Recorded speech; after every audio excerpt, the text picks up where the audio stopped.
रोजे रोजे के घरवा के शासन किया, अब सहाई ननद के भाषण दिया।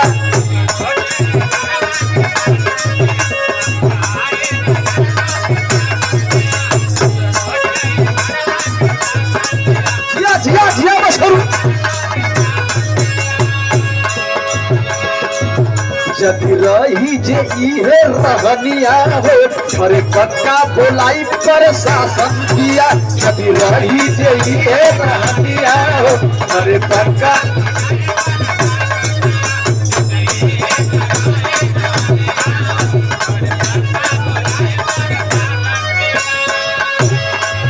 रोजे रोजे के घरवा के शासन किया, अब सहाई ननद के भाषण दिया।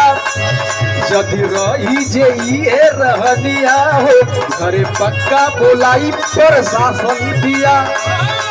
साला तोरे घर का हाल हम जान गए, बड़ी बुराई है। तो मरद लाचार हो गए, कहलस कि ये दादा देखत नहीं तो भाग जाले।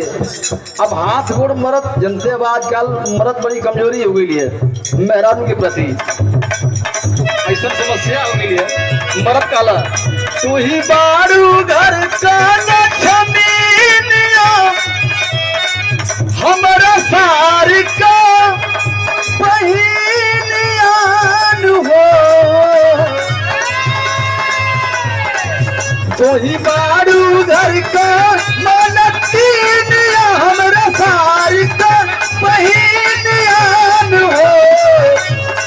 घबराहट का है कि तोहरे नाम को देबो घर या जमीनिया न बना तू न दिलिया हो। तोहरे नाम को देबो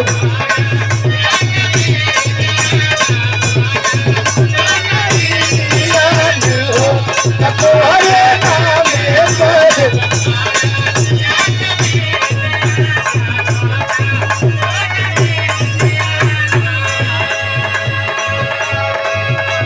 लाचार होके कलश तू ही बारू घर का मनतीनिया, हमरा सारी का बहिनियान हो।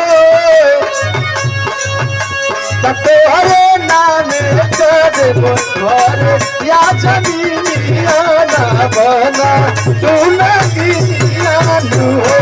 तोहरे नाम को देबो।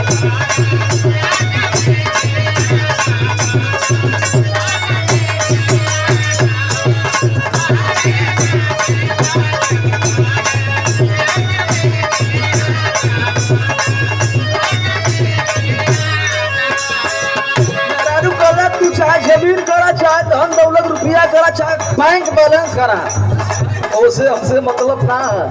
हमार जे पारा गरम बा तो गरम बा। कल जाति बनी राजा अब तो हम नहीं हर, तू सब हराया अपन घर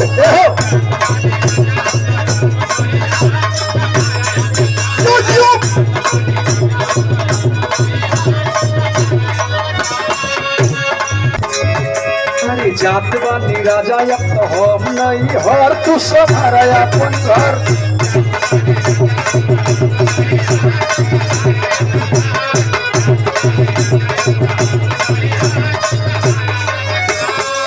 अरे रे सुना, देखी घर के काथा हमर माथा जाला जहर, बाप लागेला जहर।